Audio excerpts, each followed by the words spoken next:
damage and flooding. That is, and I'm not sure where Johnny is right now, but you can. This is Lawrence right now? He is in Lawrence. So you can see all along the highway, there are vehicles just stopped completely. Hey, Johnny Rowland's up in News Chopper 9. Maybe you can give us a little better idea of where you are right now there in Douglas County. We are going to be a couple of miles to the east of Lawrence, probably 3 or 4 miles east of Lawrence now, and taking a look at some of the damage here. Look at the trees down, uprooted totally. There is one to the right, used to be a house there where the white pickup is.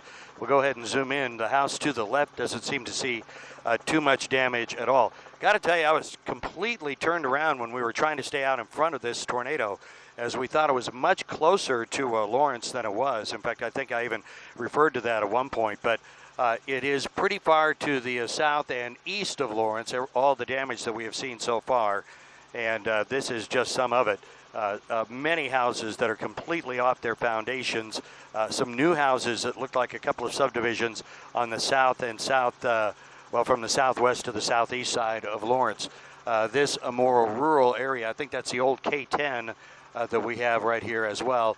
And Pat, let's go ahead and pull back from that, and we're going to go up and to the left a little bit and show you some more damage on what appears to be maybe a farmhouse up here. Keep going over to the left there. Look at the trees down across the road, completely blocking the road. Some structural damage over here. It looks like, yeah, maybe several additions to a house here, and then across the street another house hit too. I'm going to kind of throw you a curve here, Pat. I'm going to fly right over this, and then I want you to pull back and kind of look behind us as we have two houses that are completely demolished here as well. Go ahead and pull back and tilt down now, and back to the right. Yeah, look at those. Zoom in on those for me. And again, this a rural part of Douglas County. I believe we're still in Douglas County. It is not too far from here that we're going to be at Linwood. We'll be there in just a minute. That's where we see, well, we witnessed the tornado pretty much engulf, swallow up the small city of Linwood, and that's where we saw a lot of power flashes. Pat, come around to the front here and pull back again, and we'll show this house almost completely leveled. Pardon us as we do some stuff on the fly here. And oops, a little too far. Pull back and to the right, and there you go. You're going to see an SUV. Actually, it looks like an RV on its side, an outbuilding. All right, so we have lost Johnny momentarily. We'll get right back to him. He's in the rural areas just to the east of Lawrence. Johnny, have we got you back? Yeah, this again, another example of some of the damage we've been seeing. You see power lines down as well. We'll tilt down a little. It looks like a trailer, maybe a car overturned here. Is that going to be a car overturned, or what was that? Maybe a boat? Yeah, it looks like a boat. So a couple of boats turned over there. So again, in this rural part to the about 3 miles, maybe 4 miles to the east of Lawrence, a lot of damage here. And we'll pan to the right, and you can see the power lines down here too. Tilt down for me, Pat. There you go. And you can see those power lines down. They have blocked these roads where the power lines are down this evening, as they should have. And you got to think that they're running out of first responders. We've seen first responders almost everywhere we've gone, and I'm thinking at some point they have to be overwhelmed with what we are seeing here. We're going to cruise on up to Linwood and show you the damage there here in a couple of minutes, and it is extensive. Back to you in the studio. All right, Johnny, thank you. We'll talk to you when you get there. We do want to throw to a story that Brian Johnson just filed with us. He is in Lawrence, and he is amongst the damage. We've just made it on the ground here in South Lawrence, where this tornado came through, and we're seeing the damage firsthand for ourselves. This is where the Harrell family lived. They tell us this was 2 stories with a roof, and you can see that second story is completely gone. The roof is gone. The trees all around their home are all lopped off by the massive winds that came through here. They said that they just found their second cat that was missing. So that's the good news, is everyone here is okay. They're all safe. They said thanks to all of the forewarnings, they had about 15 to 20 minutes to get out. They felt that their home wasn't safe when these winds came through, and so they went to a parking garage not far from here. about 5 or 10 minutes away. And then once the tornado came through and continued, they came back, and this is what they found. You can see parts of the inside of their home are all over their front, back, and side yards. We talked with the son and the mother who lived here, obviously very shaken, very grateful to be alive. They're thankful to everyone who helped get the first alert out, and to the National Weather Service for those warnings, because that is what they credit for saving their lives tonight and saving the lives of their many pets. Several of their animals were very wet, and you can tell that there's a lot of anxiety as they're getting ready to leave here. There's power lines are on the ground here in Lawrence. Power is out. Street signs are damaged. We've seen cars on the road. We're going to continue to gather more information, and we'll bring it to you as soon as we learn it. That's the latest in Lawrence. Brian Johnson, KMBC 9 News. Now, here in the city, let's go ahead and show you some video there in that lower left-hand corner of your screen, that box. This is westbound 70 at the Benton Curve, where apparently the scene of a jackknife semi within the last few moments. As you can see, one lane of traffic getting by, but the backup, I'm sure, back into downtown at this point. Again, westbound 70, the Benton Curve there on the east side. Let's go back to News Chopper 9's Johnny Rollins. Johnny. Yeah, we are north of Eudora here and looking at some damage here, trees across the railroad tracks. A lot of trees down here. We went north of Eudora. We want to show you Linwood here, but we're seeing a lot of flashing lights down in Eudora. And I got to tell you, trying to sort through up here where all this damage is, and it just doesn't, for some reason, this just doesn't seem to be the track that we were ahead of. I'm sure that there was only one tornado track here, and I know Nick was talking about possibly two on the other. Let's go ahead and tilt down. We're going to show the damage to the trees here. Back behind us, about a mile or so, was the heaviest, or was the widest I saw as far as the damage was concerned through the trees, and that had to be about a half mile or so. At one point, we were estimating this could have been as wide as a mile or so, but it does not. I have not seen any evidence of that. So we're going to go ahead, pull back, and swing around to the front of News Chopper 9, where you will see the flashing lights of a ton of first responders as we come up to Linwood. I believe this is going to be the small town of Linwood, and you can see that the 32 highway here, I believe it is, completely shut down. Now they have kind of a convoy of first responders, so I'm hoping they're not transporting injured people. It is hard to believe, and Pat, let's go to down to the right there for me, and let's show those houses that are completely a little further right and tilt up. It's hard to believe that we didn't have any serious injuries when you see damage like that as we zoom in on this, and you can see those houses completely destroyed.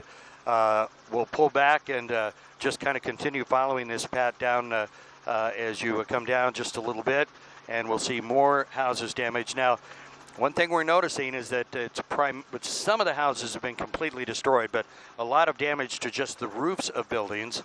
That indicating maybe the tornado not quite as strong as it came through here. We're going to pan to the left and show you some more damage.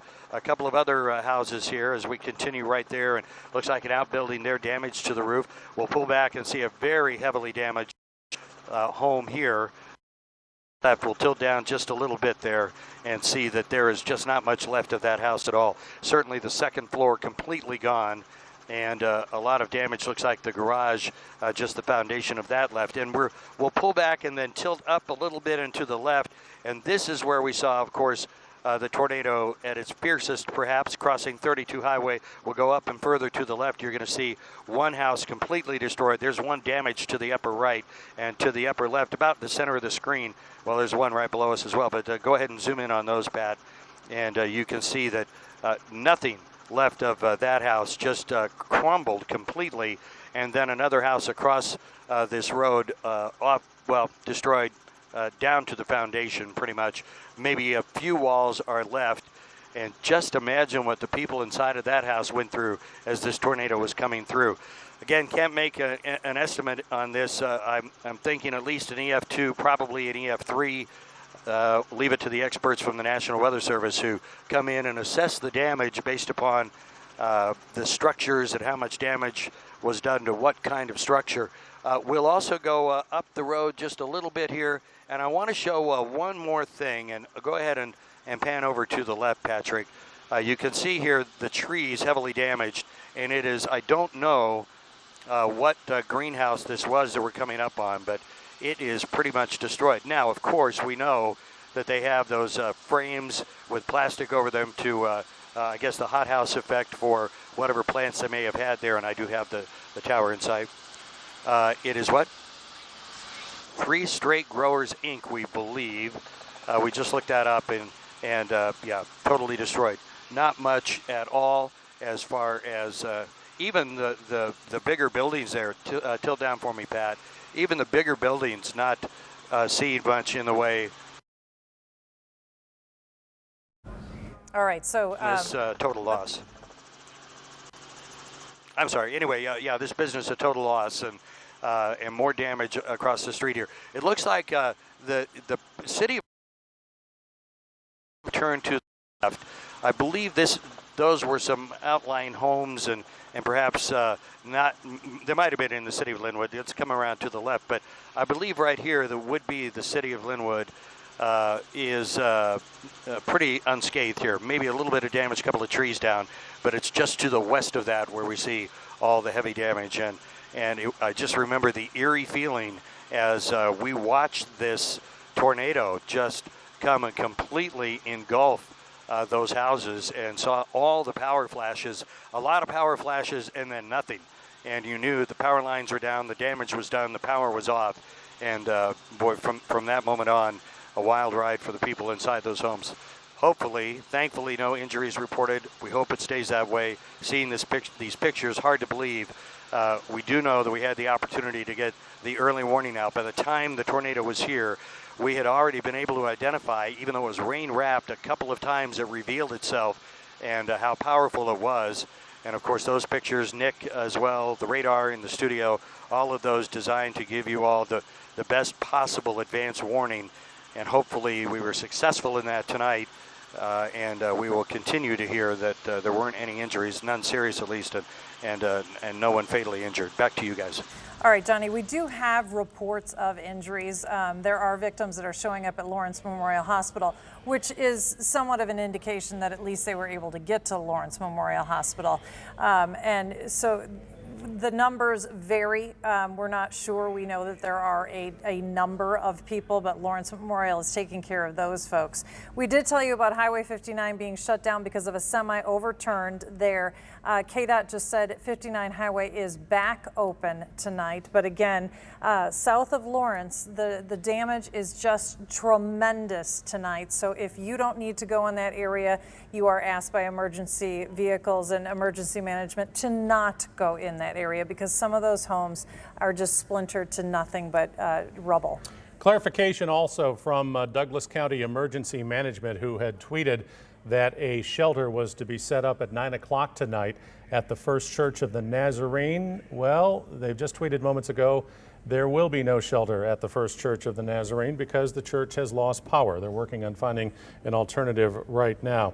Westar, the last report that I saw from Westar Energy counted in the neighborhood of about 8,000 customers in Douglas County who had no power. That report is probably a half hour old. My guess is that right now that situation is probably north of 8,000. This is Westar Energy that we're talking about in the Douglas County area as we continue to get reports of damage. And these images, Brian, my goodness, these are parts of town that got stepped on pretty good. Yeah, they did, and this tornado has had a history. I mean, it was on the ground for many hours, as you mentioned, starting it in Douglas County at about 6:30, and we were just now with the last warning almost to the 9 o'clock hour. So this has been a long tracking one that we had to deal with for a while, and a couple others that decided to come down as well. What you're looking at is some of the pictures from earlier, Douglas County, which is where it all began.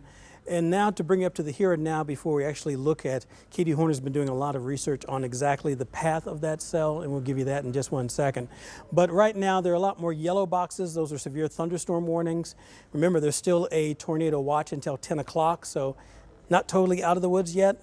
And then the other problem is we have to worry about heavy rain. And so those who are trying to rescue, those who are trying to recover, there's going to be heavy rainfall that's going to be out there as well. So still not going to be an ideal night to be out. And still, now that the sun is going down, Power lines may still be on the roads, so it's not really a good idea to go out and try to sightsee at all. But here is first alert radar. I want to show you at least the severe thunderstorm watch, which is across the northern third of our viewing region from northeast Kansas through northwest Missouri. Heavier thunderstorms out toward Marysville, Kansas. Another cell that earlier had a tornado warning radar indicated coming out of the Emporia area, heading up, right up the Pike, and also a third cluster very close to I-70. So these are now severe thunderstorm warnings. And then we had earlier reports of a flash flood emergency that was in the city of Albany from north, south, east, and west. No way to get in or out of the city, and so we still have the potential for flooding to worry about as well. But here's the heaviest that's going through, and the reason we bring this up is it looks like that's going to once again affect us. Let me turn off this little update here that's coming through on my phone. But there's the heaviest of the rainfall, and the thunderstorms that are rolling through still have the potential for damaging winds, damaging hail. And because we still have a warm front that's pretty much cutting the viewing area in half, we can still see one of these guys lodge onto the front, and those are usually the type of thunderstorms that really start to ramp up pretty rapidly. We saw evidence of that very close to when it was in Excelsior Springs, or very close to it as well. So they can look like, oh, okay, we're dying off, and then all of a sudden go right back up the scale. Johnny Rollins has good damage. He's still out there toward Olathe, or that looks like Johnson County as well as Douglas County. Go ahead, Johnny. Yeah, Brian, we're going to be about 2 or 3 miles to the north and east of Linwood along Highway 32, and it looks like, boy, the tornado at its most intense here, as we see several houses completely destroyed.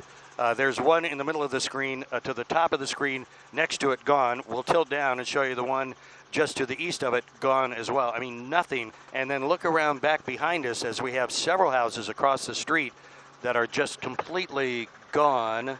And where were those? I thought I saw them. Is it going to be back over here? I believe. Okay, just a little bit too far to the north. Look at what it did to the trees here, too. Yeah, several houses here as we come around still to the left. And it looks like across the street here, Pat, right there and tilt up a little bit by that pond. Looks like a house completely destroyed there as well. So the damage from this tornado, this long track tornado, extensive.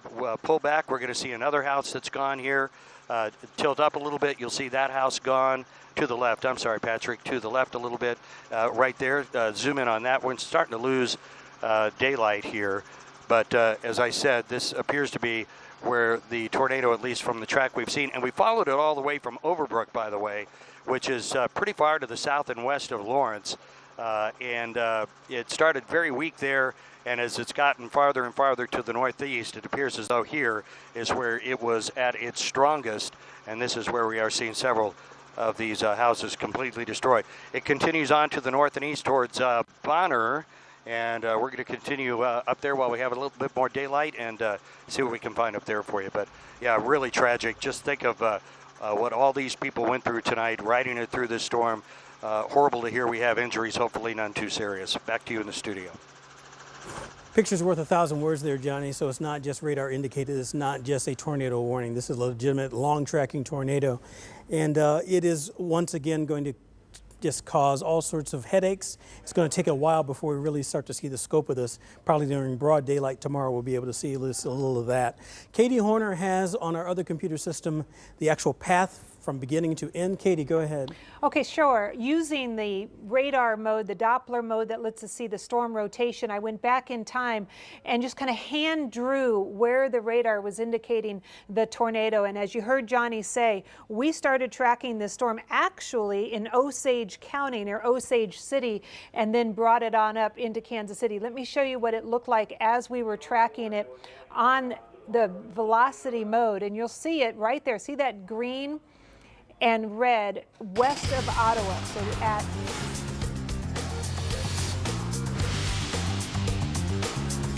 540, and then it moved into Douglas County, Overbrook at 550.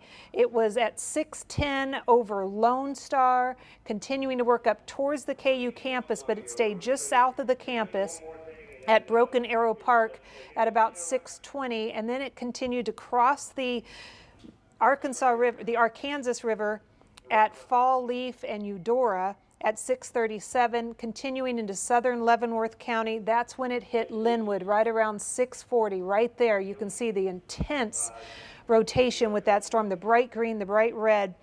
Then it continued over towards Bonner Springs. Then it entered Wyandotte County. It's when it came up to I-70. As it approached 435 and I-70 at the Speedway, it weakened somewhat. In a weakened state, it moved over the 435 area of Kansas City. It moved over Parkville, the National, continued over towards Gladstone in a weakened state. And then just on the east side of Liberty, it re-strengthened again into another tornado, maybe even two tornadoes by Excelsior Estates at 8:15 before weakening, and that takes us through this storm, Brian. Once again, I'll show you that storm path. The National Weather Service will go in and analyze just how strong this storm was, but based on the damage we're seeing, this is certainly one of the most significant tornadoes we have seen in the Kansas City area.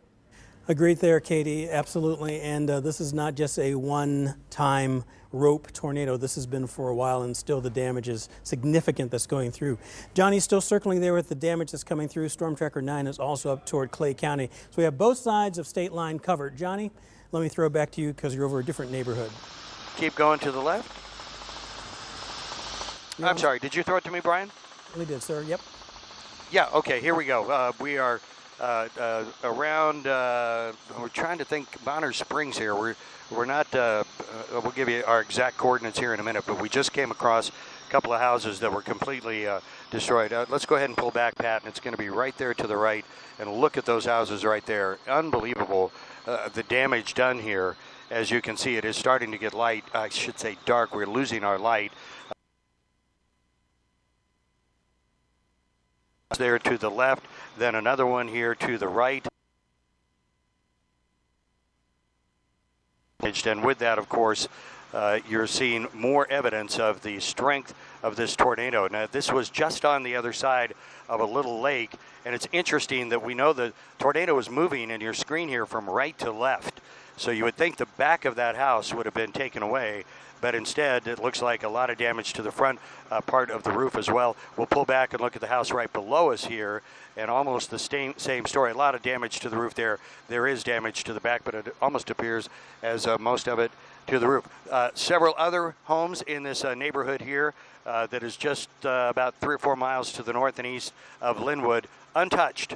It looks like these two houses here were the unlucky ones tonight. Johnny Rollins, News Chopper 9, back to you in the studio.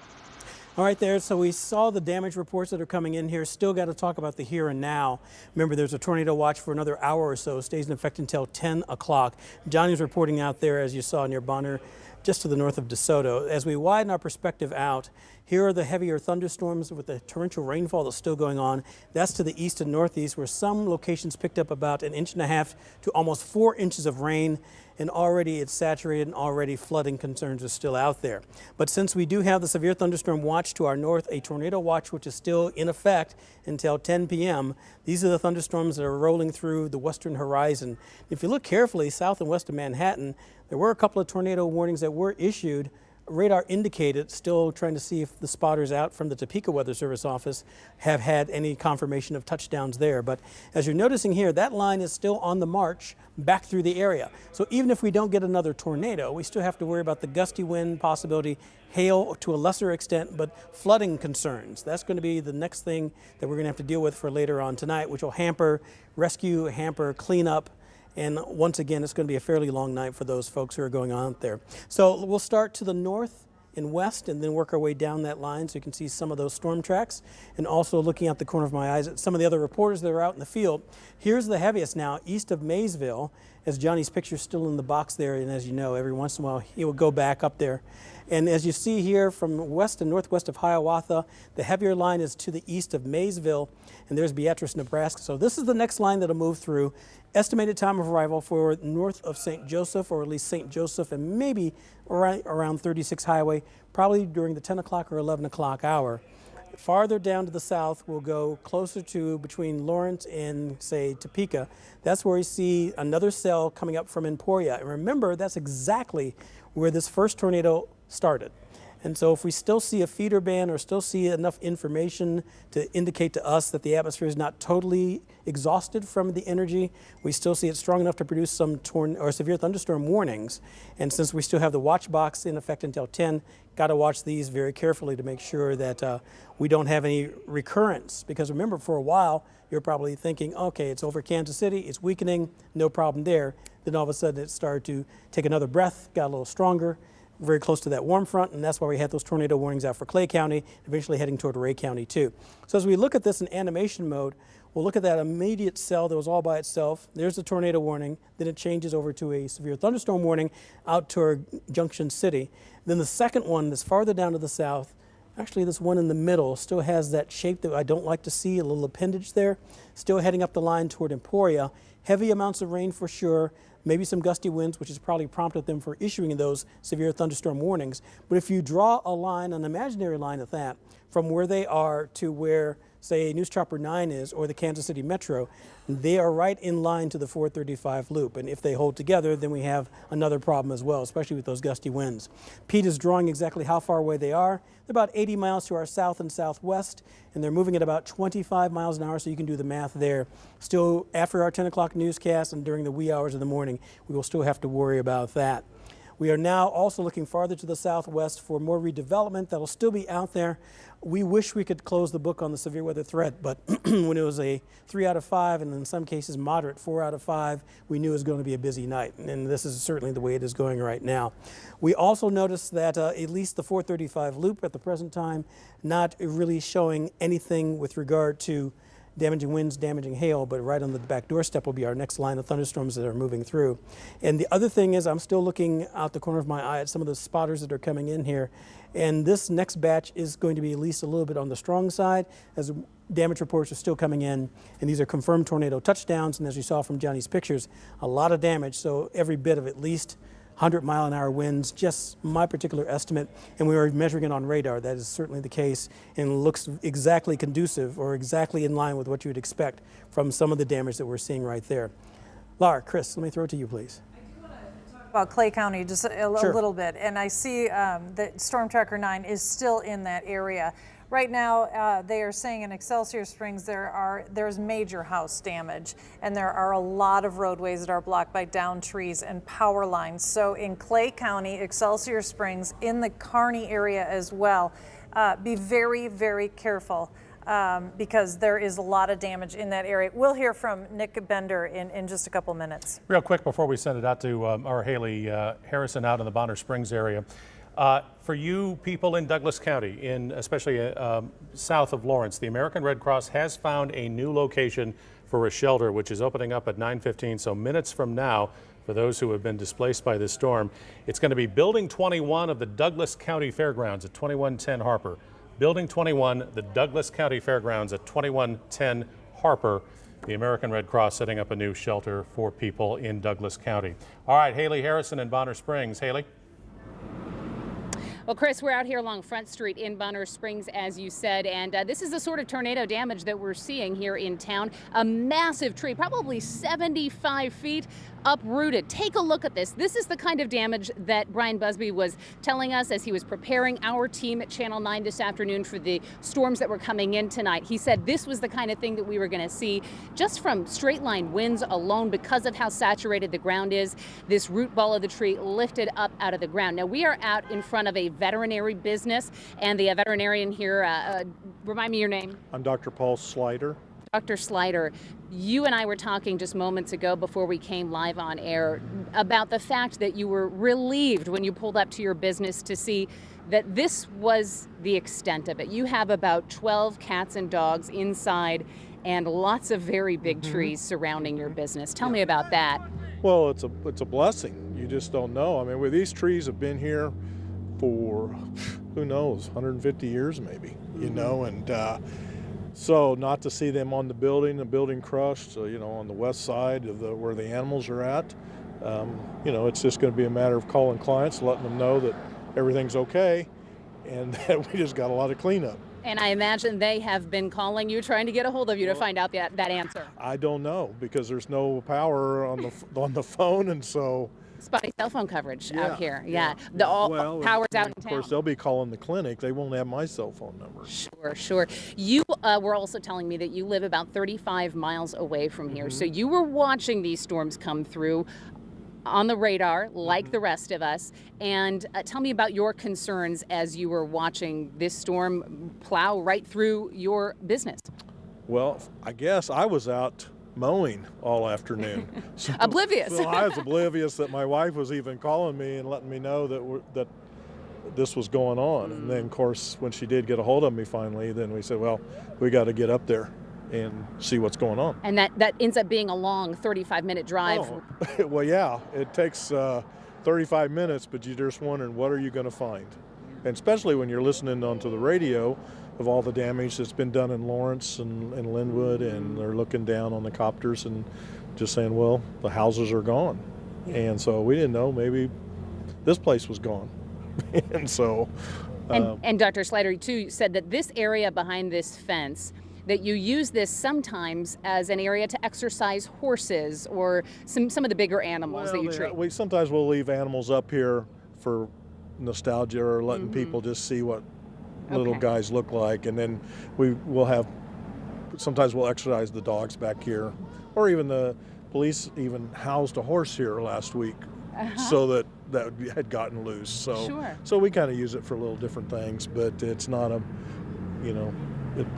they're just not hitting the building. That was the lucky thing for us compared to other people with the homes are damaged. The animals are okay, which is the good thing we can report here. And thankfully, no animals out here in the pen this evening. You guys weren't even open today. So good news. Again, though, this type of damage is what we're seeing all throughout Bonner Springs. We do want to send it back out to you guys in the studio. Reporting live from Bonner Springs, Haley Harrison, KMBC 9 News.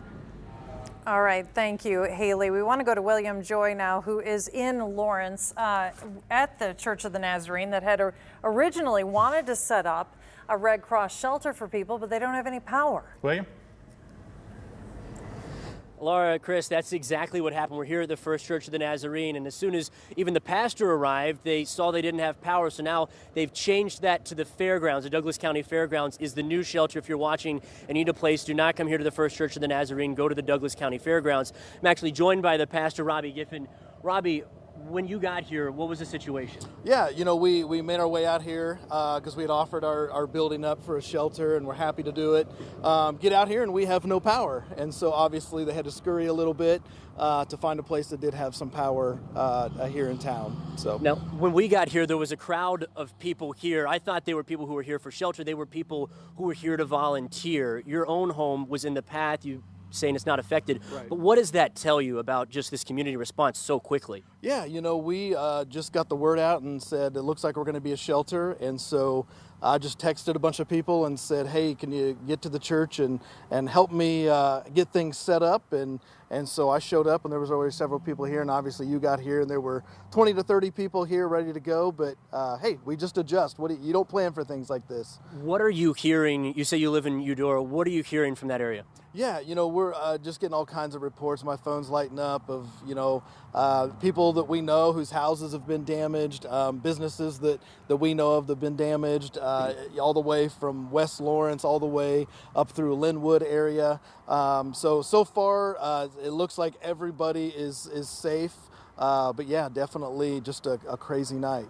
Yeah. We know that the highway patrol has blocked off kind of a large area, not even letting residents in right now to their homes because of fear of danger. What is the next step? If somebody's watching this, they do need shelter, they do need help. What's your message to them right now? Yeah, so the new shelter has been set up at the Douglas County Fairgrounds. They're up on Harper, Building 21.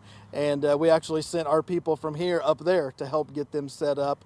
So yeah, if anybody needs shelter, there at the Douglas County Fairgrounds, they're getting set up. Awesome, I appreciate it. I know that's where you're headed next. I appreciate it. I don't want to hold you up too much. No problem. Again, right now, guys, the First Church of the Nazarene does not have power, so they are not the shelter right now. It's the Douglas County Fairgrounds. That's where you should head if you need help. And again, there's a large blocked off area here from 59 Highway to Haskell, north to K10. Again, if you can't get into this area, even if you are residents, we're continuing to follow this damage, and we'll give you updates right here on KMBC 9 News. Reporting live from Douglas County, William Joy, KMBC 9 News. All right, so the Douglas County Fairgrounds is where people can go if they need help from the Red Cross. Yeah, and we are getting, this is really the first report of injuries in Douglas County, and according to Douglas County Sheriff's deputies, 11 people have been reported injured as a result of tonight's tornado. Also citing some reporting from the Lawrence Journal-World, 6 people have been taken to Lawrence Memorial Hospital with injuries from the storm, obviously, including one with serious injuries.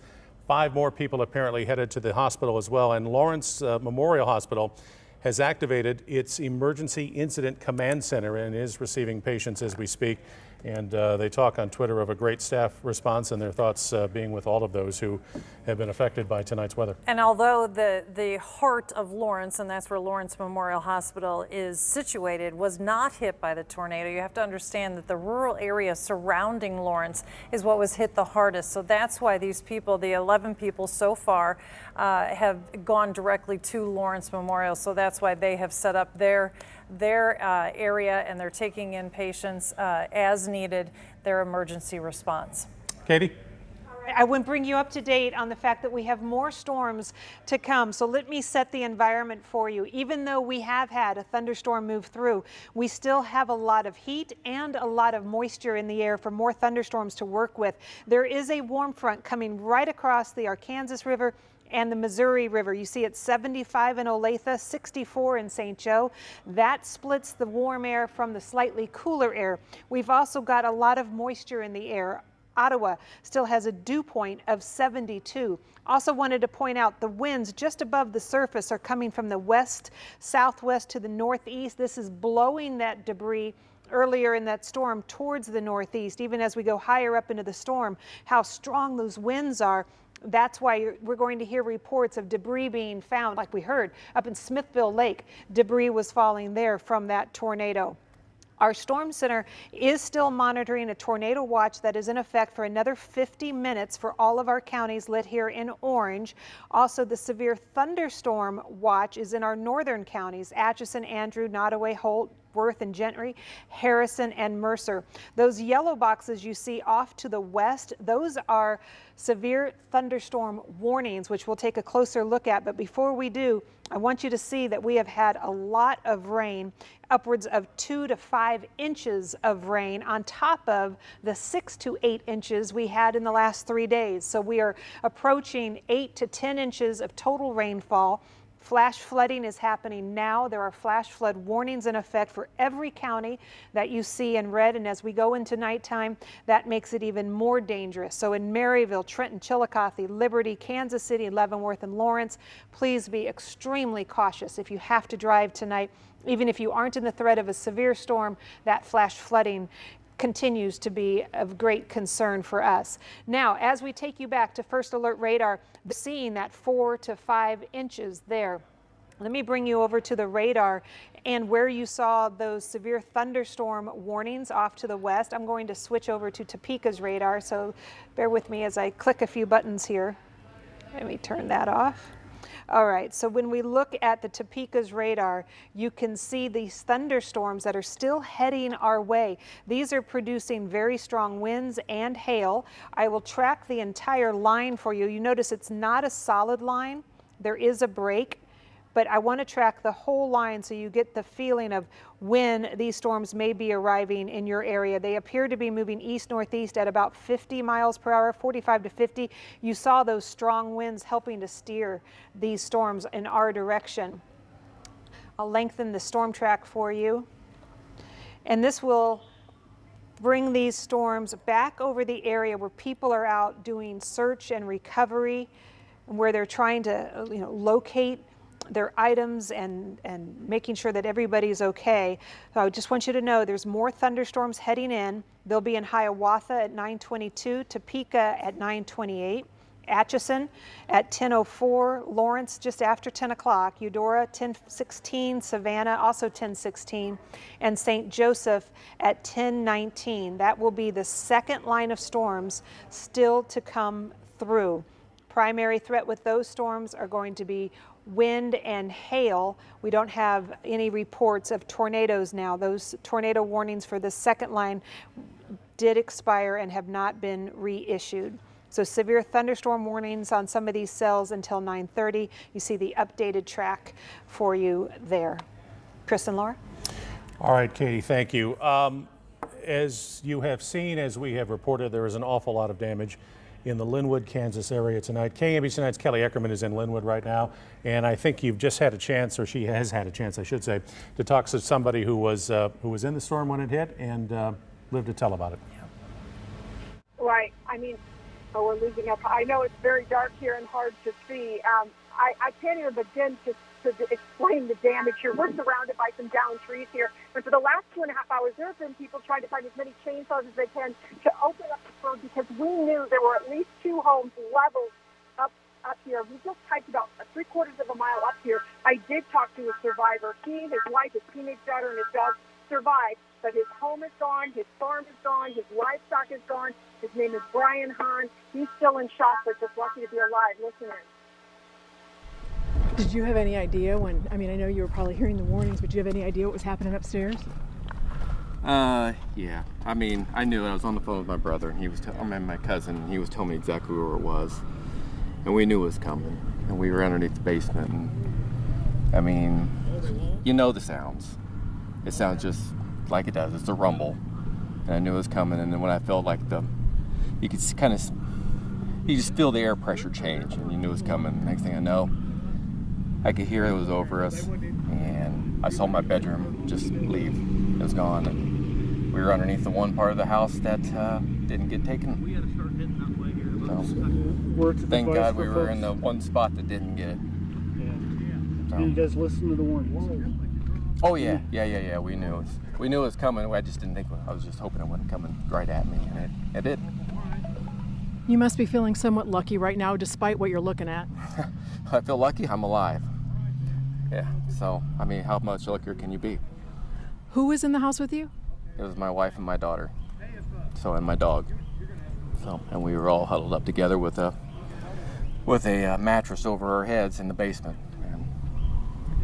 And what have you lost here? We can't tell what was here. What have you lost, and was there livestock as well? Yes, we have livestock too, and I'm sure they're buried underneath the stuff. I haven't been able to make it over there. I've been scrounging around looking for a chainsaw, and I can't get it to run. I found it. So how big like I said, it's almost hard for us to imagine what was here just 2 hours ago. What was here? That was my house. Where you see that right there where my truck is, that was a barn.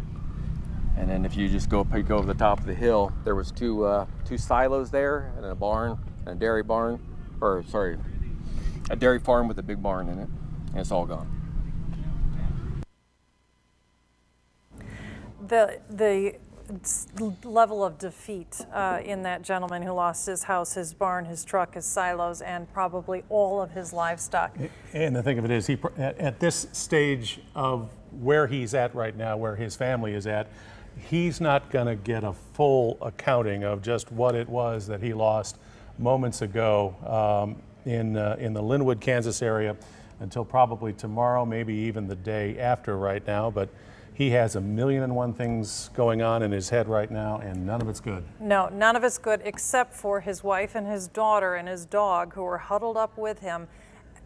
His immediate family is alive and okay, but he won't have damage. he won't have to deal with a funeral. No, and after an event like tonight, that's really saying something. Yeah, it really is. We want to go to Brian Johnson live, and Brian is, I think, in Lawrence. Are you in the rural part of outside of Lawrence and Douglas County, Brian? Yeah, we're in South Lawrence, just east of US 59 Highway, just north of North 1000 Road. So on the southern part of Lawrence, south of K10 and all of that. This is the home of Roger Brown. We're actually standing inside the garage. It's kind of hard to show you because it's so dark right now, but this was a 3-car garage. You can see the post is up here. Here is his Jeep and his other cars. The roof is completely gone. This was their dream home that they spent years building. The builder lives across the street.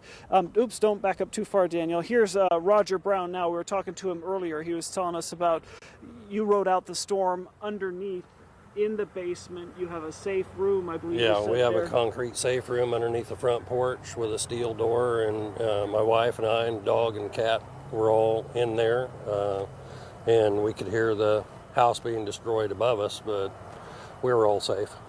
And we're so glad you're safe, you, the dog, the cat, and your wife. You were saying that you could hear it as it was happening, even inside this room with the steel door and the concrete. Kind of take us back to that moment. Yeah, we could hear, initially we could hear windows breaking, glass breaking, things falling off the wall and breaking. Then I could hear the roof leave, the crashing of that. And I told my wife at that time, well, the roof's gone and everything upstairs is probably gone. And so we waited until it passed, and then we made our way upstairs to see the devastation. Yeah. What is it when you look at this home now?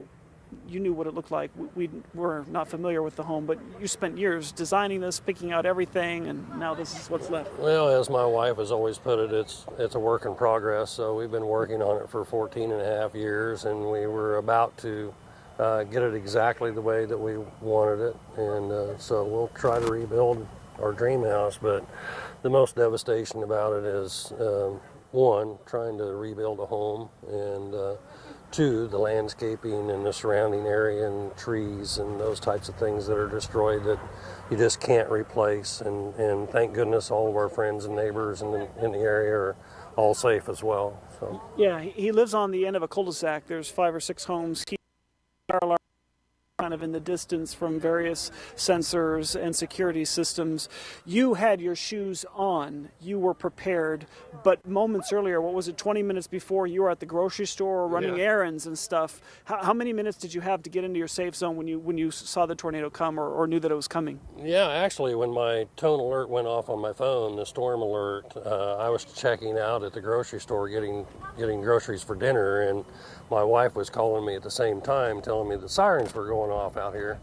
And so I rushed home, and we had just talked about some of the reporters that says some of the things that people forget in a storm like this is to have shoes on. And so I walked over and put shoes on by our back door, stepped outside, saw the storm, rushed back into the safe room where she was and got in there, and moments later it hit. Yeah. Well, we're so glad you're safe. We're glad you and your wife are okay. All your pets are fine. We want to show you just the front side of their house because this is only one angle of it. This is 360 degrees. Right now, they are packing up what belongings they can at this U-Haul truck over here. Daniel, if you want to show that, they've got friends already here coming to help, gathering what valuables haven't been drenched by all that rain that was wrapped in and around the storm. And as we come over here, Daniel's going to turn around their front porch. This was a front bedroom with a stone facade, and this is now their entryway. You can see everything is just broken right up into the ceiling and the rafters and the trusses up there with all that rainwater and insulation particles are all over. So very, very emotional. He was telling us before we did our live interview with him that physically they're fine. Emotionally, it is very difficult to process, and intellectually as they see it all, just knowing that this was what they spent decades building. So they're very grateful to be alive. First responders have closed a lot of roads here trying to help these families pick up the pieces as they deal with the aftermath. We're live in Lawrence. Brian Johnson, KMBC 9 News. Yeah, the magnitude of the damage is just stunning at this point. And the thing that I can't get over is that, and Douglas County Emergency Management tweeted this a few moments ago. We both saw this at the same time. The next round of storms will arrive between 9:30 and 10:30. Current conditions are 40 to 50 mile an hour winds, hail, lightning, rain, and flooding. So as if the night wasn't bad enough for way too many people in Douglas County, Kansas tonight, it's going to get worse. It's about to get worse. And yeah. And honestly, we can't stress enough because we do have more storms coming in. You know, that gentleman explained, Roger Brown, that they had a place to go, and that is why they survived what happened to their home. They had a shelter, they had shoes on, they knew where to go, and that's why an emergency plan is just, it's a matter of life and death, and thank God, Roger Brown and his family, as well as so many other people that we've heard from, survived this tornado. You never think in a million years it's going to happen to you. You don't. Until the moment it happens to you. Until the moment it happens to you. That's absolutely right. So anyway, we've heard from survivors in Linwood and south of Lawrence, and more storms are coming, which I know the folks in the Weather Center are getting ready to figure out the timeline with those. Here's more pictures of damage. Yeah, more images from the south side of Lawrence, especially out of town. This is a two-story house where the Harrell family lived. They ended up going to a parking garage to seek shelter, and that turned out to be what worked for them tonight, and this is what they found when they returned. And we just have more images that are coming in and will continue to come in. This is a roadway. You can see, it looks like a dirt path is what it looks like. There are lots of tree limbs that are down, lots of power lines that are down. This is from Embry Riddle, who also sent us in this video, and you can see the truck is untouched, but the home is demolished. And we're also getting more images of the tornado that was on the ground for 2 hours, and it started just to the west of Lawrence, and it moved through all the way, and it was not finished with its destruction until it made its way through Excelsior Springs. Just a monster storm. I think we have some earlier video from News Chopper 9 as the storm was reaching the Lansing, Kansas area. Here is some of what this was really our first look, everybody's first look at some of the damage in the Lansing, Kansas area this evening. We should also tell you that Kansas state troopers are coming together with emergency response agencies there in the Linwood area, forming a command post, working to make sure everyone is accounted for. They're going to be going house to house in affected areas like what we're seeing in Linwood to make sure that everyone is accounted for. And we've seen no reports yet to indicate that everyone is accounted for. Listen, with the amount of damage that they're dealing with tonight in the Linwood area, in the Lawrence area, all throughout our greater Kansas City, Eudora, it's going to be, I think, a while before we know the answer to that question. And this is Three Straight Growers, Inc. It is a nursery where it's been demolished. Johnny pointed out that a lot of this was probably greenhouses, which would be easily damaged with this kind of storm. But you can see it plowed through and it uprooted trees and just tossed things around like toys. And to think that this storm was on the ground for 2 hours is really unfathomable. I've never heard of that in our area. Yep. Brian? Yeah, it does not happen long at all. It does not happen that often. But yeah, we still have the two-prong approach that we've been referring to is, we still have the tornado watch, but my colleagues down on the other side, emergency managers, still reminding us we also have the flooding to deal with. And probably during our next update, we're going to look at those rainfall totals once again. Once you go toward the north, that's where we see at least toward Maryville and other areas up toward Atchison County, Missouri. They're still under a severe thunderstorm watch, but flooding has been the issue because some areas have picked up anywhere from 3 to 5 inches of rainfall. There was one time that Albany, Missouri was surrounded in all 4 directions. We could not get in or out of town. So their best advice there coming in from Harrison County, also anywhere to the east and northeast where they've already picked up some heavy amounts of rain, just stay put. Just stay at home, let the waters recede, probably wait until daylight before you even start to try to venture out. And with all means, do not go out trying to sightsee, because obviously the folks who live in those areas need to take care of their houses and their loved ones, as opposed to folks trying to go through in and out. And I'm sure that we're going to notice, again, problems with regard to flooding. And also, look at this, that is in fact a tornado warning, radar indicated.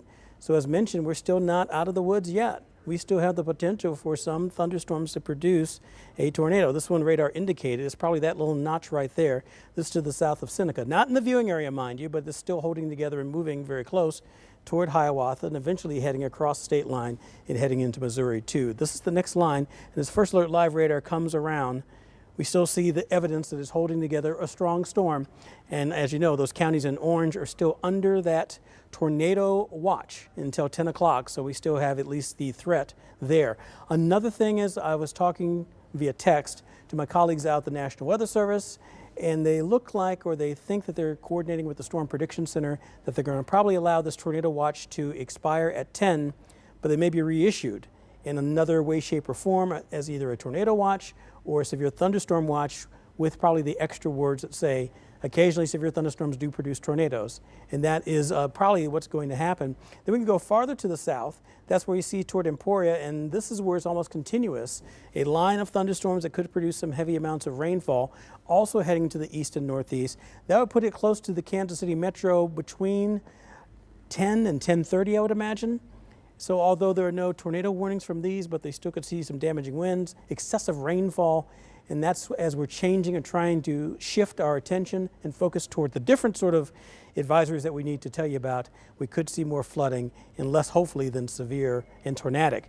So there is that one tornado warning that's out, radar indicated, from the Topeka National Weather Service office, but cleanup efforts will continue, and these thunderstorms are still going to stay pretty strong, enough to produce at least the possibility of damaging winds, damaging hail, or a combination of both. Back over to you, Chris and Laura.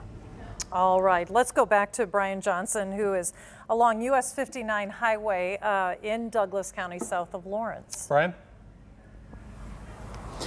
Yeah, we are with the Roger Brown family. They rode out the storm in their basement. There are 5 or 6 homes here in the cul-de-sac where they live. We're north of North 1000 Road and east of 59 Highway. If you're in Lawrence and you're watching, this is where we are. We're on the south side of town. There was a semi that was toppled over on US 59 Highway, so it took a long time to get over here. This is the aftermath and what people are doing right now. Take a look, live pictures. These are their pets back in their cages. They've got fresh water. You can see pieces of insulation wrapped all throughout the cage, and they have had a very rough night. The pets and the Brown family rode out this storm in their shelter, in their basement. They have a concrete room there with a steel door.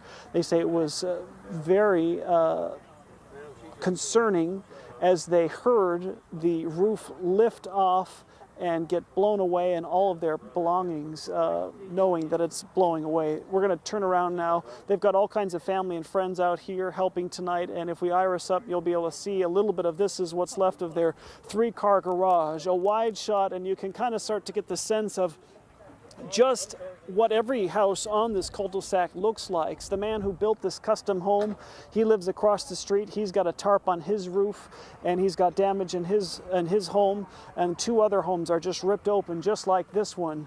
We are literally inside the garage. You can see this front garage door was pushed in 2 or 3 feet. It's wrapped around that car, and then this custom white Jeep that Roger was telling us is one of a kind. It's a limited edition from a couple years ago, and so they're just dealing with all of what they spent their life building and constructing and making it their dream, now destroyed with it'll take many, many years to fix. And if you pan over, Daniel, I'm walking outside the garage now. I'll step outside. This is the trees and the landscape. It's really hard to see, but everything is soaked with water. We've seen tree after tree that's cut in half or uprooted, just like this one, where the wind literally, because the soil is so saturated from all of this rain we've been receiving, it just literally toppled these trees over like toys, kind of like what Lara was saying.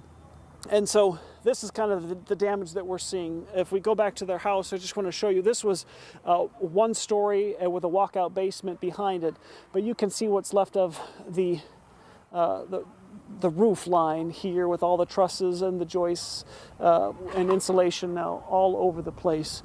And so just very devastating for them. He said, physically, we are fine, we're healthy, we're safe.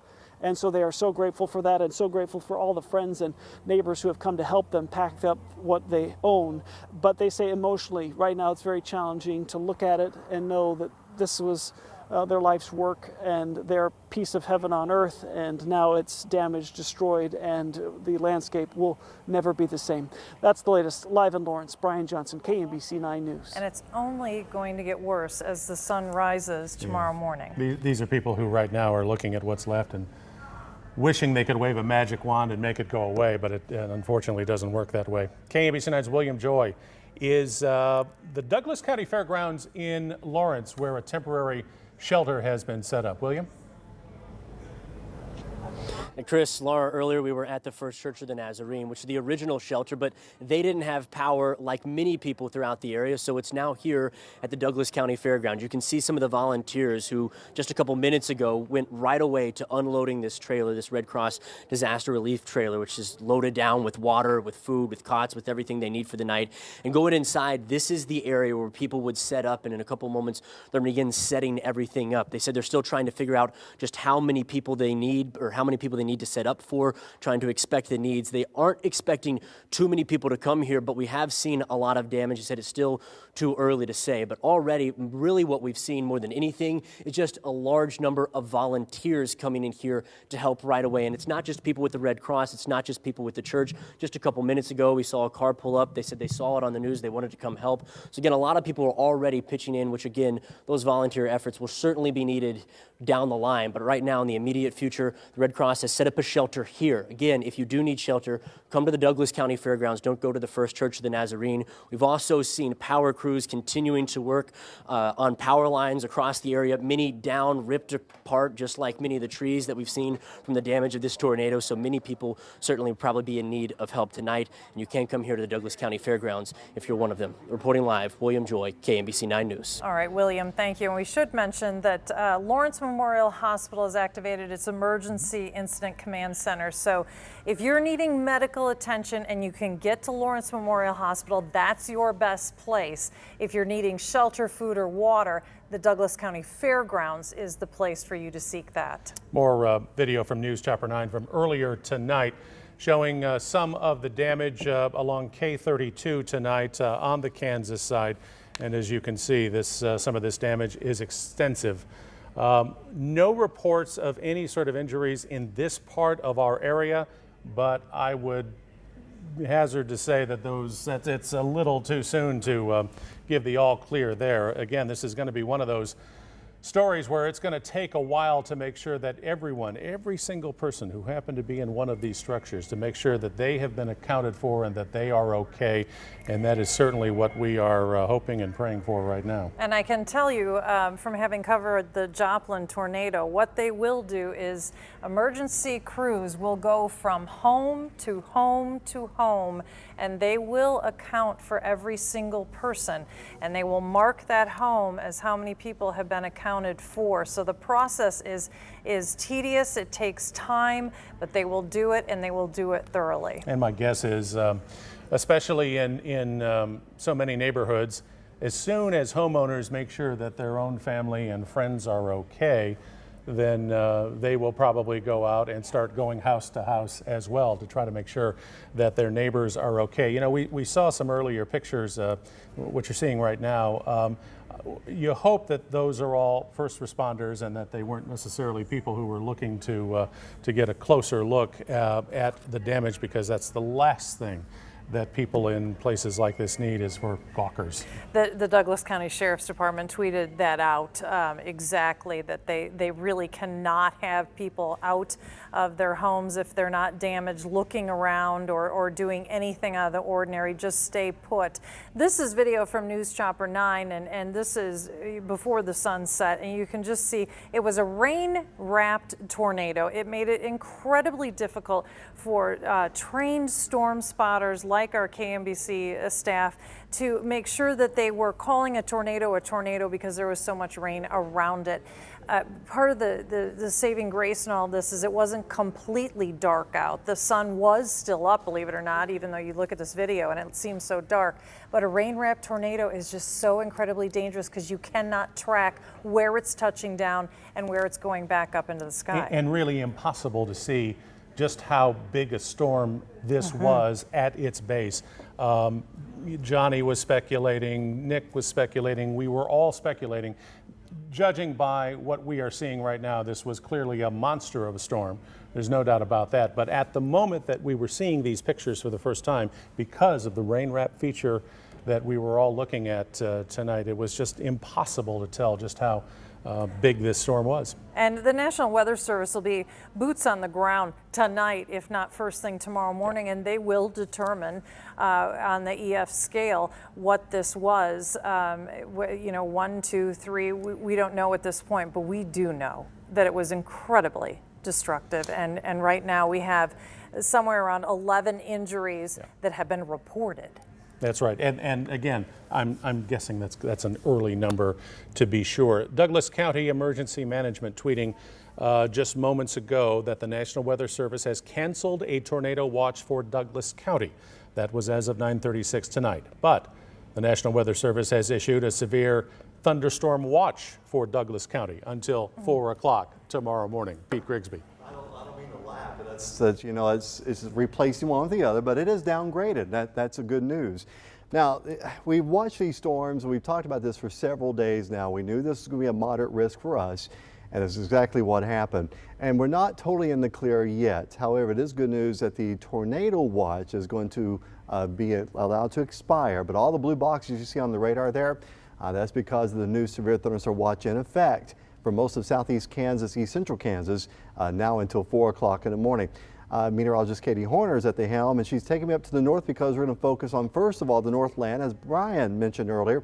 Quite a bit of rainfall. I mean, they've been getting pounded with heavy rainfall all day long. And those storms you see in northeast Kansas moving in the east-northeast direction, no doubt have been bringing some severe thunderstorm warnings. Now, when we say severe thunderstorm warnings, we're talking about wind speeds up to 60 miles an hour or greater, and or hail quarter size. So that's kind of what's been happening now with these storms that are lingering around even past sunset. A lot of energy, a lot of juice out there in the atmosphere to continue with these thunderstorms. Now, if we go a little farther south and more towards Wichita and Emporia, you're going to see those thunderstorms that are eventually heading east-northeast direction for us. There's Kansas City in the middle, St. Joseph actually in the middle. And go a little farther out there, the bottom left of your screen there, those are the thunderstorms. That's why they've issued this severe thunderstorm watch, those blue counties there. That's why you have a watch until about 4 a.m. For those storms, and they continue to line up and move in our direction. Now, there's a good chance they are going to slightly weaken before they get to Kansas City. We're going to be here all night, keeping a track on these things, and of course, on a night like tonight, you don't leave the radar alone. You keep a close eye on these, and there's a storm track on there, give you an idea of some of the cities that will be affected by this moving east and northeast direction. Now, those of you in the northeast area of Kansas City, like earlier, as we saw the tornado kind of going through Excelsior Springs a little farther east, that band of rainfall now is continuing to track in north central Missouri. That's in the upper right of your screen there. Good news about that is all weekend, that's quite a bit of rainfall, still thunderstorm activity. And then finally, we're going to end with, especially in the center part, Kansas City Metro, rain-free at this time, and that is good news. That doesn't mean we're completely in the clear. We got to watch those storms southwest of here, near between Wichita and Emporia, and they will be moving into our metro probably a little after midnight, maybe right before, and that's why we're going to stay in the First Alert Weather Center and keep an eye on things. Brian and Katie are also kind of putting data together, getting facts. We're kind of recapping the day for us. Because we've really not seen something. Now, we've had our share of tornado warnings the past few years off and on, but something with this magnitude I personally am not seeing since 2003. So this is no doubt a lot of damage. What's that, Brian? Oh, that's Pete. Well, I was going to say Chris and I was on, and Chris was highly affected by that. We've dodged the big ones for a long time, and we don't ever want this to happen, but there's going to be a lot of widespread damage with this, and we have, I don't know how many crews we have out in the field now gathering the information. You're going to be seeing a lot of this in the news overnight tonight through tomorrow and the next several days, and how this is going to impact. I will tell you this on a personal note. Katie grabbed my hand earlier and we said a quick prayer. And when we start seeing the destruction of it, and it's an emotional thing. You can't help but get emotional with something like this. And we just keep praying that everyone is safe and no fatalities. And if there are injuries, that they're minor. So we keep looking to the news department for that, hoping for nothing but good news from that end. I'll toss it back over to you guys. Yeah, it's devastating for every single person who lives in this area, because you just hate to see people who have lost so much. Kelly Eckerman talked to a man who in Linwood, Kansas, who survived the tornado with his wife and his daughter, and they've lost everything around them. Kelly? I'm standing just feet from one of the leveled homes here in Linwood, Kansas. You can see what's left. The basement there, none of the top floors are here. The entire surrounding farm is gone. The cattle have disappeared.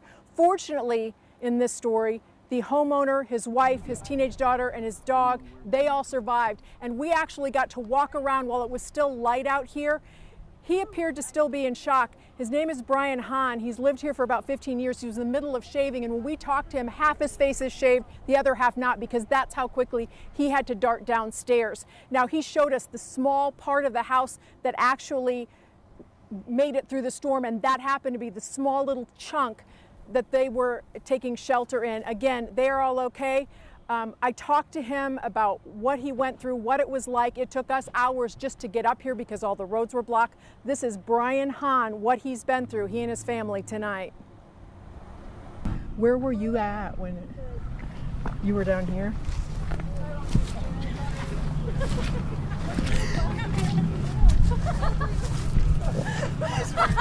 Can you see the hole right there?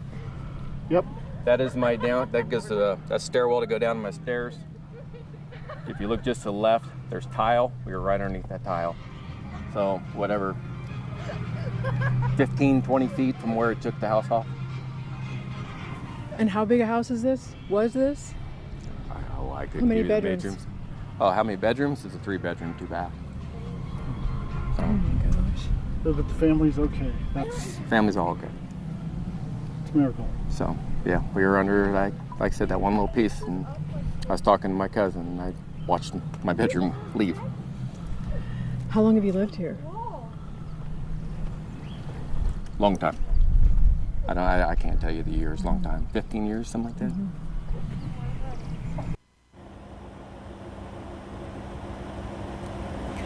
Understand the roads leading up to this farm were blocked by downed trees and power lines for hours. While we were here, we watched people bringing in their chainsaws, trying to get through, worried about what had happened to the family here. So you can imagine the relief when they got up here, found out that Brian and his family were safe.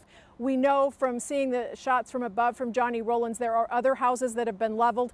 This is one family that is just lucky to be alive tonight. There's just nothing left here. Back to you. Oh my goodness. And Chris, you've experienced this. The one thing that people like Brian Hahn and so many other people in Lawrence and Linwood and everywhere, the one thing that they need to know tonight is eventually it's going to be okay.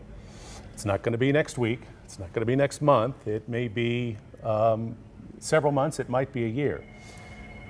But eventually it's going to be okay. It's the beginning of a process that in some cases, might take a year, it might take longer. If you're Brian Hahn tonight, you're looking at what's left, you're trying to put together in your mind some of the things, maybe family keepsakes, photographs, things like that you hope to be able to find, maybe not necessarily tonight, especially since there's more weather on the way, but tomorrow. You're already making that list of things that you hope you are able to save.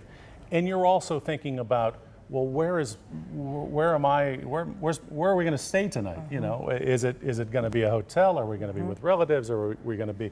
You just don't know. As I say, I go back to what I said earlier. You look at what's left, and you just wish you could wave a magic wand to make it all go away. But again, it is going to be okay. And for people like Brian Hahn tonight, it is impossible to see that right now. But it will be. And you can hear in Brian Hahn's voice, in Roger Brown's voice, in Dr. Slater's voice, the veterinarian who is making sure that all the animals that were in his vet clinic were okay. Right. A stunned tone of disbelief. And we can predict these things and we can caution about these things, but when they actually happen, there still is this moment of disbelief. Even for us as journalists, for everyone involved, there is that moment of, I cannot believe this is happening. And not only that moment, but then the next moment, what do I do now? Yeah. Maybe he's had a chance to call his insurance company, an 800 number. I know in my case, from May 4th, 2003, I remember not knowing, and I've covered tornadoes for years, so have you. Yeah, right. But I didn't have a clue until it happened to me. And I remember calling the 1-800 number for our insurance company, and there was a nice woman on the other end of the phone. She picks up the phone. She takes the call, and it was I didn't even know what to say. I just sort of blurted out, "We've just had a tornado." And she said, "Is everybody okay?" And I said, "Yeah, everybody's okay."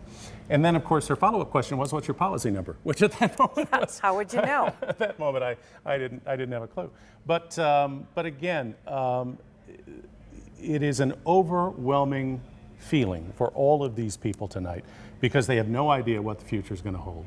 And they're going to be in a minute-by-minute kind of a thing for a while until they get a chance to catch their breath, to get their feet underneath them and figure out a plan about what the future is going to look like.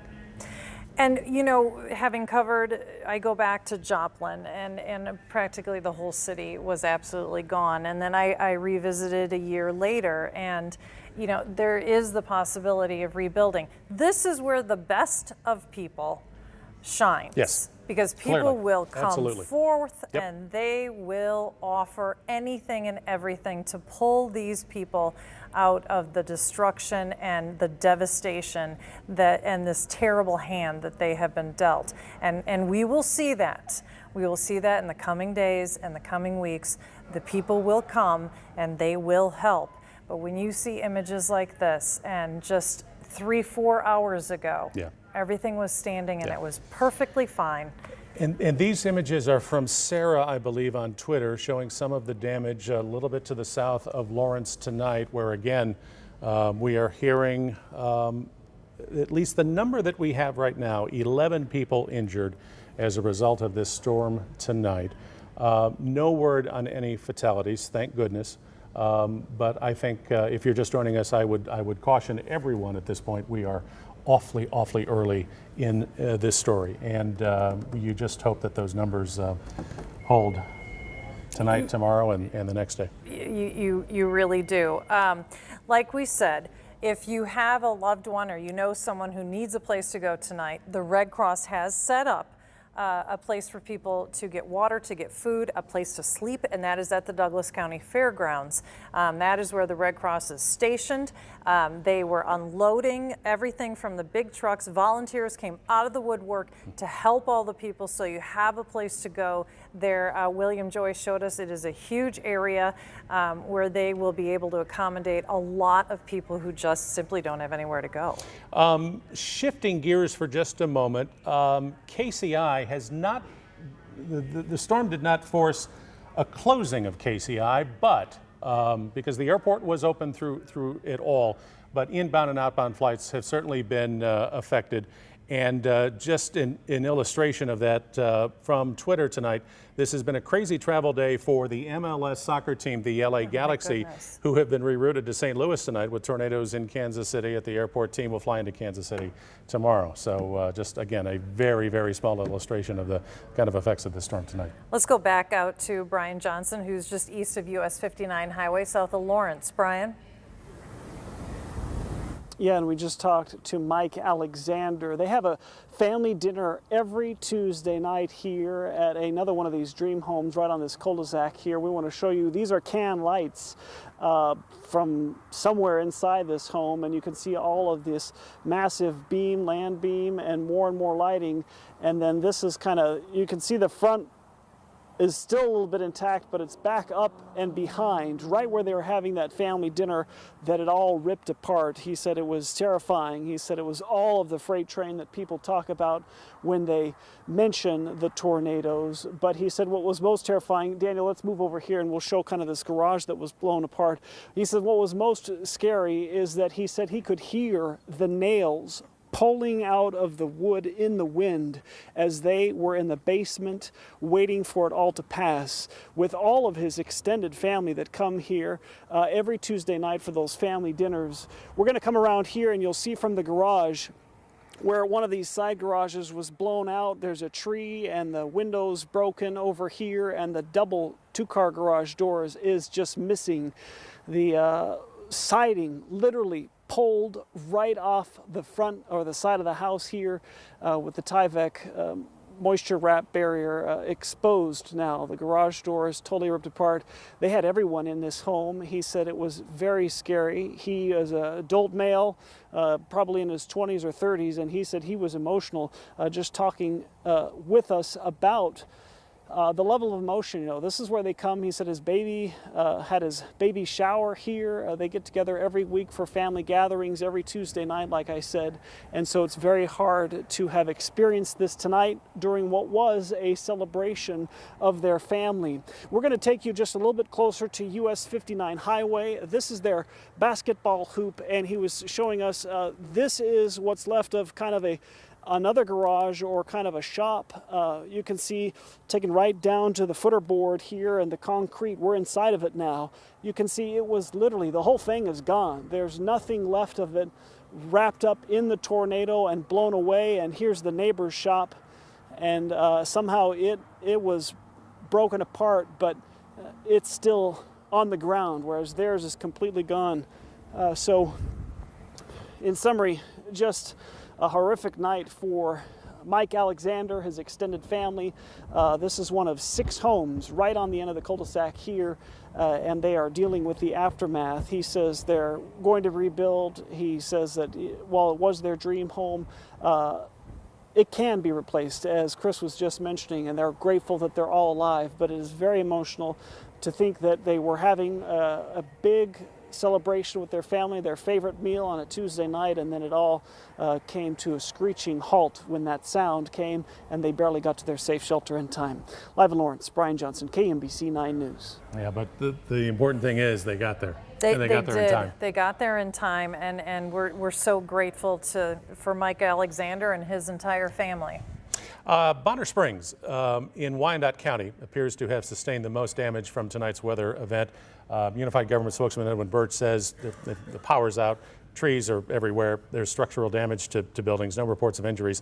And it also appears that there's no serious damage to the Legends shopping area or the area immediately around the Hollywood Casino, but Edwin doesn't rule out the possibility of maybe minor damage once the sun comes up and they get a little better handle on what things are like. The Kansas Speedway, of course, being in that area Yep. as well, and we are not seeing any reports of damage. But again, we're telling you what we know right now. When the sun comes up tomorrow, that may be a completely different story, because then people will truly be able to see what it is that we're all dealing with in 2 states and in multiple counties after tonight's tornadoes. And as we come up on 10 o'clock, let us go ahead and tell you, for those of you who have emailed us wondering, because of our severe weather coverage tonight, some ABC programming was obviously preempted. The Lion King will re-air at 12:05, and then the season finale of 1969 will be seen at 2:05 in the morning tomorrow. So again, Lion King will re-air right after midnight at 12:05, and the season finale of 1969 will air at 2:05 tomorrow morning. And we also, Haley Harrison just tweeted out too, she is in Leavenworth County right now, and the same type of situation as in southern Douglas County, where homes are destroyed there. And we are getting all of our crews in place so we can talk to every single one of them that they're dispersed all over the affected areas, and they can give us a better idea of what individual families are dealing with there. But you know, Leavenworth County, Bonner Springs, Basehor, and then into Wyandotte County, where the Kansas Speedway is, and the Legends, all of that affected in tonight's storm. I keep going back to the possibility of more rain and more wind before this night is out. I can't help but remember back to May 4, 2003, when I lost a house and almost a family to an F4 that night. But it did rain later on that night, and there was this moment where I remember standing in what was left of our great room, sort of looking up at the sky as it was raining. And I don't recall exactly what I said, but it was something to the effect of, "You got to be kidding me." Yeah. Right, and you know, that happened in Joplin too. It did. The It next absolutely day, did. You're right. Poured because Yes, I was yes, interviewing a gentleman in his living Yes, it room did. as he's trying, he has no roof. We're in his living room, similar to your great room, and it is pouring rain, and you just think it's just punishment on top of punishment. What else can happen now, you know? Looking at video from earlier tonight, this is a cell phone video of that tornado as you can hear the sirens there.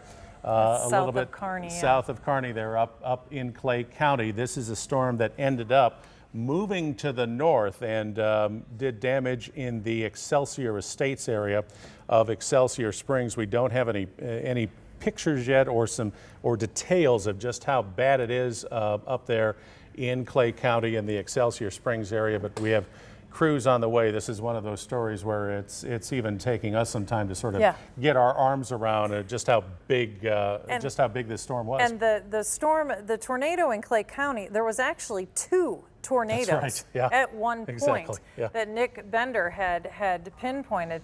Now, going back to Bonner Springs, this was just a little before 7 o'clock tonight, and you can see just how massive that storm was. This is from Storm Tracker 9, and that's what Nick Bender's been in all evening. You know, and at the moment that we were seeing these live pictures from Storm Tracker 9, based on where our people were, that looked to be a storm that might have been even a mile wide. Yes. And so that, again, an illustration of just how big an event this turned out to be tonight for so many people in our area. It just is so big, it's hard for any of us to totally wrap our arms around what has happened in our area. Brian, do you want to chime in at all? Sure, certainly so. Well, first of all, I'll show you where it moved through, and this is the storm reports. So I've erased all the others, the wind report, the hail report, and just talking tornadoes, because we first picked it up farther west of Lawrence and toward Lake Perry. That's where we started to see some of these observations. This is not every touchdown, this is just every observed location that was there. And as you saw, it moved into the southwestern corner of, that would be Leavenworth County. And then it skipped from between Leavenworth and Lansing right across, and the other time there was a confirmed tornado very close to, as we were talking about, Excelsior Springs Estates we were talking about, and north of Kearney. That's where we saw the other cluster of touchdowns. So we did see quite a few, and at one time, as Chris mentioned, possibly 1.5 miles or mile wide at some spots. And I think probably tomorrow morning when we start to see the assessment, Johnny Rhodes and others are going to go out there with an aerial view. We'll see exactly how wide that swath was. This is the severe thunderstorm watch that now replaces the tornado watch. As of 10 o'clock, those counties were allowed to be expired or lifted and then downgraded. But I don't want to say that meaning that, okay, it's all over. It does not mean that. It just means we still have, as Chris was talking about, heavy rainfall, still the potential of 60-mile-an-hour winds. I have not seen any hail reports coming in here. And also, I got to talk to my emergency managers or other folks who are up in the northern tier. That's where we picked up flood warnings that are still out there. Many inches of rain that are going on. At one time, Albany was surrounded by water. Now it looks like things are passable up there. But anywhere from Atchison through Nottoway, Worth, going toward Gentry, also heading farther to the east, you see some of the counties that are involved underneath flooding. That's going to be a concern, and it's really not going to go down anytime soon. We still have to worry about a little more flooding to be the case later on tonight too. And then as far as south and southwest, we still see some thunderstorms. No tornado warnings yet, no storm winds that show rotation, but we still could see some gusts up to about 50 or 60 miles per hour. William Joy, is that what we have going on? William Joy has got a report coming in here. William? Brian, right now we're at the Douglas County Emergency Shelter where people can come, but fortunately, a good sign is that no one has come here yet. Obviously, we know from what we've been seeing for the last few hours that there is significant damage throughout Douglas County, but no one has shown up yet. We do know that the buses are at Walmart bringing people over as needed and that people can obviously come here. This location was changed from the First Church of the Nazarene because they didn't have power, so people can come to the Douglas County Fairgrounds if they need help. Now, I'm joined by Brian Stevens with the Red Cross. Now, Brian, I'm sure whether on TV or through social media or for some of the volunteers that are just finished unloading stuff here, you've heard a lot about these storms. What struck you so far tonight? I think just the damage to the east of here and how long the tornado stayed on the ground. So the people that are without power in this area as well as farther east. What's going on right now? Obviously, we just showed there's nobody here, which is a good sign, but you guys have unloaded supplies nonetheless. What's the plan right now? We're set. We're ready to take anybody that needs shelter tonight. Our goal is to have a place for them to go and have a place to sleep and get food as needed. So we're ready to take somebody in if they need it. Again, you have seen that damage. There's a chance that people staying with friends, relatives tonight, but what do you expect the need to be like here? It could be that there are a lot of people that need shelter and they're just still dealing with the things at their homes right now. So we will stay open until we know for sure that nobody needs shelter. But there's also a chance that people will stay with friends and family and not need the shelter. Awesome, I appreciate it. We know that from just speaking with Douglas County Emergency Management a few minutes ago, they told me there is significant damage to the south of Lawrence, to the southwest at Lone Star Lake area, and then just east of Lawrence as well. They know they have reports of multiple injuries, but at this time they don't have a solid number or know the extent of those injuries, just that some of those people were taken to the hospital. And I asked if there's anything else that they wanted to share, they wanted to make sure people know. They said the main thing is they don't need any more looky-loos. They don't need people going down and trying to see this damage tonight. Stay where you are. Don't worry about that. If you want to volunteer, this shelter is a perfect place to come and start, and there will certainly be many opportunities for that in the days, weeks, and even months to come. Reporting live from the Douglas County Shelter, William Joy, KMBC 9 News. All right, very good, William. Thank you very much. Kelly Eckerman joins us now, and she has been in Linwood, Kansas tonight. Kelly? I'm standing just feet in front of one of the homes that was destroyed here in Linwood, Kansas, and it's not just this house that was destroyed, it was the surrounding farm. 2 silos, a barn, cattle, all gone. The good part of this story is that the family inside this house survived. Now, while it was still light out, they took us up, the homeowner took us up to show us where they took shelter. One tiny part within the house, pretty much the only part of the house that was left, part of the basement. Right now, there's so much they don't know. They were off in the distance just minutes ago, still looking for some of the farm equipment, wondering where everything went. Brian Hahn is the homeowner here, and he talked about what it took to get through all of this. Where were you at when you were down here?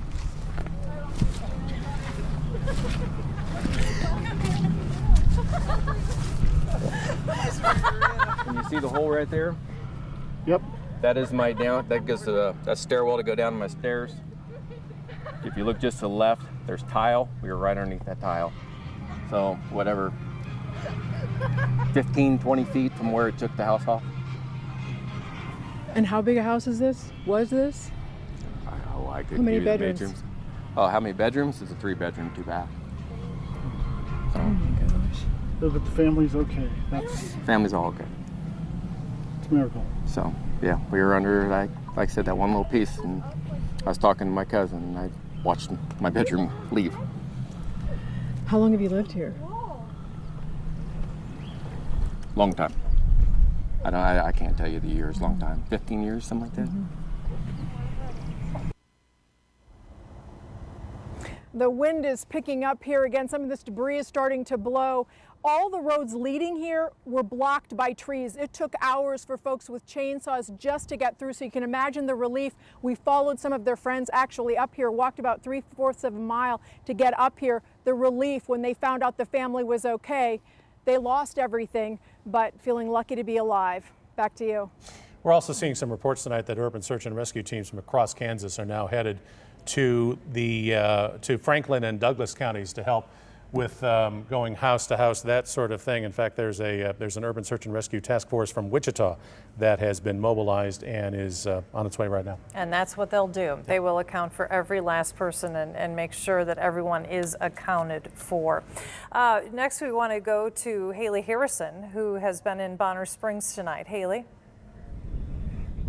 We are in the Bear Lake area of Leavenworth County. We're just east of Linwood and west of Bonner Springs off of 32 tonight. And we have been talking to the homeowners here in one of several homes that were destroyed. I want to give you the full picture, the full scope of the damage here. The couple that lives here, Rick and Joni, they said they moved out here in 2011. In a lot of ways, this was their dream home. As you can see, their dream home is no more tonight. Joni said that she was here alone with her dachshund when she got a text message from a relative out in Lee's Summit telling her about the storms and telling her to take cover. We have a storm shelter right under the porch. And we're thankful for Steve and Marcia Nicely, who built the house and put that there, because it was indeed safe. And I could see the storm coming. It looked very, very dangerous. And I got into the storm shelter and was there, you know, praying and thankful to have the storm shelter. And water started coming down the walls of the concrete storm shelter, so I knew that probably something was gone up above. Now, the storm shelter sure got its use today. Joni tells me that she left that storm shelter after about an hour. She went into her basement and looked up the stairs and saw sky. And that's when she says she really knew the extent of the damage. They've been going through a little bit of the rubble. Of course, they're not going to get the full scope of this again until the morning. But Joni says it's interesting how little things like pictures of her grandkids were preserved. A memento, something that belonged to her father, that was preserved as well. But they also lost so much. So yet another story of total destruction and resilience that we're seeing from all across the metro tonight. Back to you. And these are just the first few hours after the storm. Our friend Joe McBride up at KCI, who is the principal spokesperson for the city's aviation department, just looking at a tweet at 10 p.m. update, the airfield, the airport, closed to aircraft. Now, the airport is open. He will want me to say that.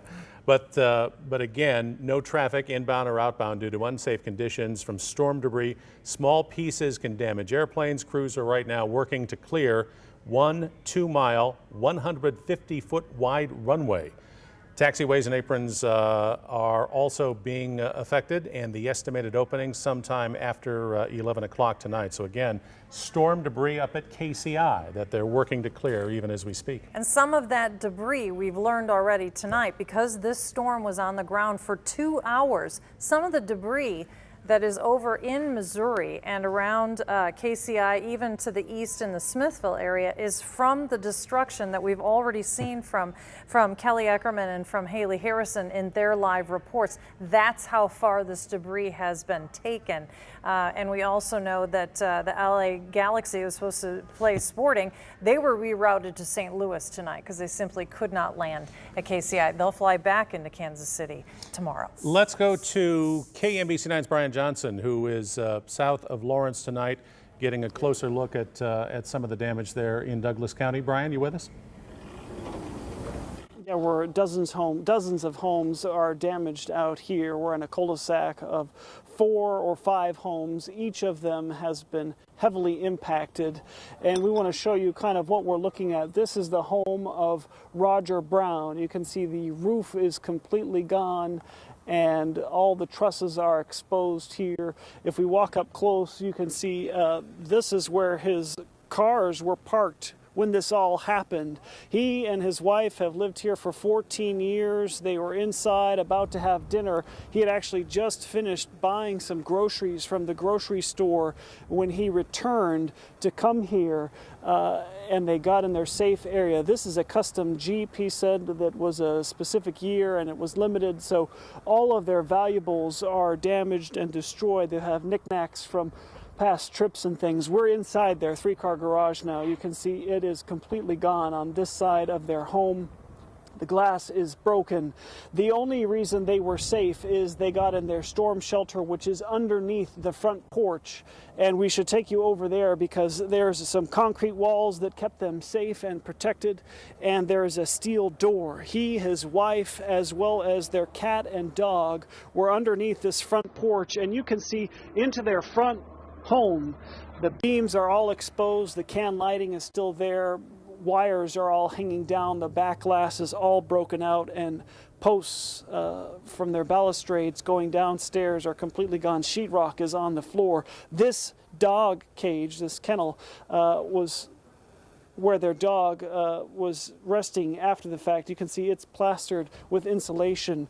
Roger is over here now. He's had so much help and loved ones tonight who have been helping him pack up and get what valuables salvage. And you were saying, take us through the moment when you're downstairs and you had just returned from the grocery store. You got into your safe shelter. Yeah, actually I was at the grocery store getting dinner to cook, and my wife called me, and my alarm was going off on my phone, so I rushed home. She was already in the safe room, had the dog and the cat in there, and we had just talked about the last thing that people don't think about during a storm is having shoes on in case of having to walk through it. So I went over and put shoes on at that moment, and moments later is when it hit, when we were in the safe room. For your work, I think you work with first responders. You're a supplier of some kind. A lot of people have reached out tonight. Your insurance provider, you're the guy who built your home. This is a local community. People care a lot about each other. Talk about the support you've received. Yeah, absolutely. I sell fire trucks for a living in Oklahoma and Kansas, and my bosses with Conrad Fire have checked on us and made sure everything's okay and anything that they can do to support us. And fire chiefs around the country and firefighters around the country that know what hit have checked on us. So it's great to have that kind of support. I've been in the business for over 30 years, and so we made a lot of friends, and looks like there's another storm coming yet tonight. Yeah, we'll probably have to wrap it up here in another minute. I wanted to ask you one more question, though. Physically, the home is damaged. You're fine, you're healthy, but emotionally, what goes through your mind when you see this and as you deal with the coming days? I don't know what the coming days are going to bring, but my wife and I are very close, and it's our lives. We've built this life together over 30 years, and we built this house 14 and a half years ago, and we've kind of made it our passion to make it the way we want it, and now it's gone, so now we have to start over and make another dream home. Yeah, and so they will. They're going to do the best they can. He was talking earlier about all of the trees and things that are irreplaceable. That'll take a long time to plant those. We've talked to Mike Alexander. He lives across the street. They were also having dinner, family dinners they always have on Tuesday nights, and they experienced something similar. He was talking about the freight train sound and how they were able to get into their safe shelter moments before it came, and he said they could hear the nails being ripped out of their home. So it's been very emotional for the people here tonight. They're very grateful for all the help they've gotten, and they're especially grateful that they are alive and well, and that all of this is just stuff and that it can be replaced. The winds are starting to pick up. We better start to move. For now, live in Lawrence, Brian Johnson, KMBC 9 News. And for that You read our minds. Yeah, you really did read our minds, Brian. And Kelly Ackerman said the same thing. The winds are starting to pick up. Our Nick Bender, who was in Clay County, Missouri, is now east of Lawrence. And Nick, you are meeting another front that's blowing in. We are, Laura. We're going to go back to where our day started. This is southwest of Lawrence, because there are additional thunderstorms that are moving toward Lawrence, and they might even make it to Lawrence within the next hour or so. Occasionally, you're going to see the lightning here. We just passed Linwood to our south. We're on Interstate 70 heading into Lawrence, and occasionally you're going to see the lightning there to the southwest horizon. The flash flood threat is high since we've had very heavy rainfall move through here earlier with that tornado. And storms are kind of lined up from Overbrook, south and west of Osage City, all the way down to Emporia. So the big threat to first responders and the ongoing relief efforts there in Lawrence, in Linwood, over toward Bonner Springs in this area is going to be very heavy rainfall and lightning, especially. These storms right now are not severe, but the area is under a severe thunderstorm watch until 4 a.m. So additional severe weather is possible overnight into tomorrow morning. Of course, we've got our minds on people who are out trying to begin the cleanup effort, even at this time, first responders and our own crews who are out there as well. Again, there's lightning off in the distance. That is going to slow down and hamper the relief efforts, the cleanup efforts, and the searching efforts for tonight into early tomorrow morning. We're going to send things back to you. Hey, Nick, hang on there for just a moment, if you would. Sure. Give us a timeline right now. What do you think we are looking at? If you're in Douglas County right now, and you're worried about friends and relatives there, or in Leavenworth County, like I say, give us an idea of when we can expect to see something in terms of rain or high winds. I think in Lawrence, you may begin to get rain and thunderstorms here. Storms are about 20 miles to the southwest. They're moving at about 30 miles an hour. So I would say probably around 11 o'clock, give or take. I would say by then, we need to start considering trying to get people into shelter. That includes our first responders. That might even include our own teams, because we really can't be outdoors with lightning coming through. And there is still the risk of severe weather. It's more of a damaging wind and large hail threat and flash flood threat, and not so much of a tornado threat, though I don't think it's zero. It's significantly lower than it was earlier in the day. The big threat here for Lawrence through 11 o'clock, and then through the rest of the night, and then over into Kansas City, is going to be additional rainfall and flash flooding. Chris, we've been really focused on the tornado, and it deserves a lot of attention right now, because we got a lot of people who are hurting. We've got a lot of our residents across northern Missouri that did not get the tornado threat, but they have not only historic rises along a lot of the streams, the creeks, and the rivers there, but just flash flooding. I mean, from what I've heard, there are roads that are washed out. There are bridges even that are washed out. And for times today, some towns like Albany and Bethany, you couldn't even get in because the major roads were flooded. And that threat is going to continue overnight into early tomorrow morning. A serious flood situation across northern Missouri. And with these thunderstorms, Chris, kind of coming up from Lawrence and Emporia, moving over to the same areas, we get those training thunderstorms producing very efficient rainfall rates. I'm also concerned about flash flooding in areas that are trying to clean up and just catch their breath from what was a significant, a strong, possibly even a violent tornado earlier today. Well, and as you talk about what's happening in northwest Missouri, I-29 right now is shut down again from St. Joseph all the way to the Iowa line because of gravel and especially those secondary roads that are off I-29. Gravel and dirt roads have water over them right now, so that's exactly what you're talking about right there. Everything is so saturated. That is the problem we're going to run into.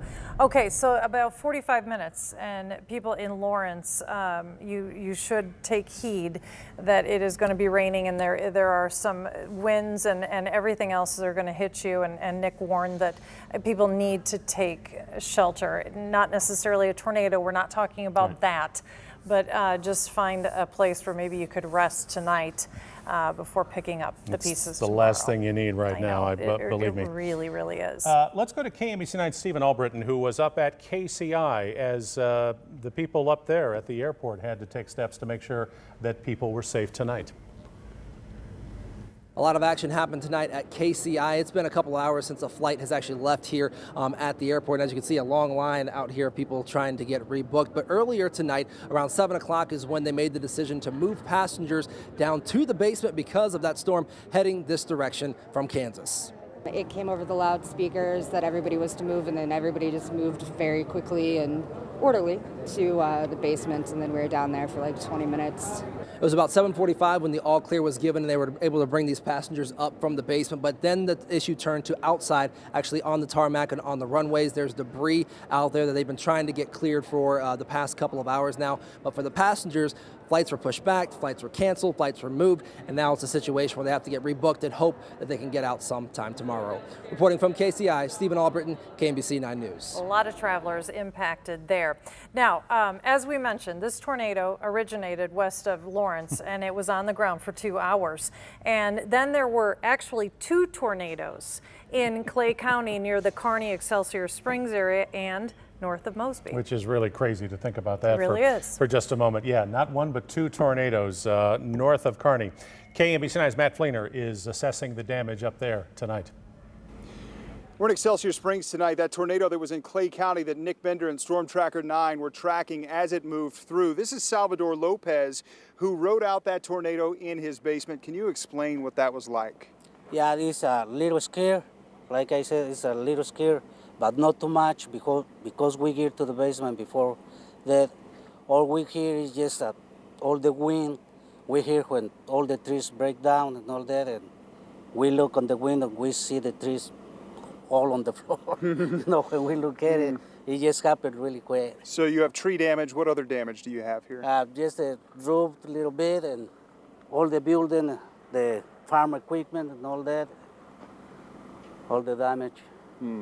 Wow. But everybody's okay. You are safe. Yeah, we safe. Yeah, my family's okay and I'm okay. Good, Yeah, good. we okay. And he took those precautions. He went down to the basement immediately before that tornado moved through. In Excelsior Springs, Matt Fleener, KMBC 9 News. And that's been the saving grace in all of this, is that people have listened to the warnings and they have taken precautions and they've gone to where they can stay safe.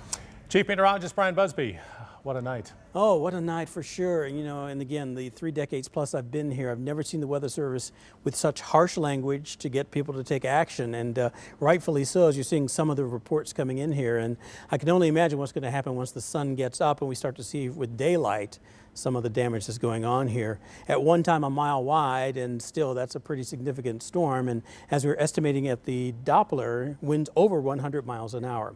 So here's a look at our storm track. This is now northwest Missouri. There's St. Joseph, there's Agency. Here's your timeline as to when they're going to come through. Moving to the east and northeast at about 30 miles per hour, so St. Joe a little before 11 o'clock, Stanberry a little after 11, and then Agency at about 11:15 or so. Then the other part of the line is a little farther down to the south and southwest, and that's going to head toward, say, Pomona, Lake Pomona at 10:30 this evening. Also Lecompton at 10:37. Lawrence right before the 11 o'clock hour, Oskaloosa at 10:55, and also Reno, Kansas at 11:10. And remember, Storm Tracker 9's out there, and Nick has had a very long day as well. Remember, he was on First News sounding the first alert forward and letting you know that there was going to be a stormy night. He still joins us live. Nick. Brian, we're back to where we started. We're heading back to Lawrence because the threat of thunderstorms is not over.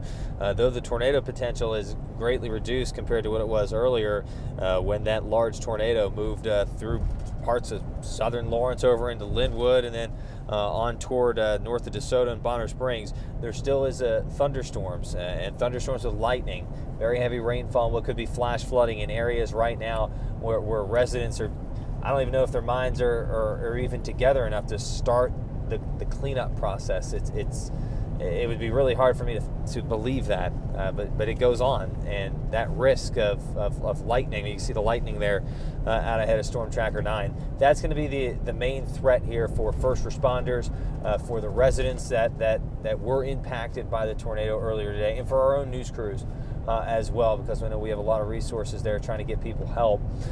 It's going to be the lightning and the flash flooding, Brian, as these storms continue to move up over areas that were already, besides impacted by the tornado, extremely heavy rainfall. The streams, the creeks, the rivers, everything's running pretty high, and these thunderstorms look to be the training type that keep moving over the same areas. So flooding is a big concern here in Lawrence.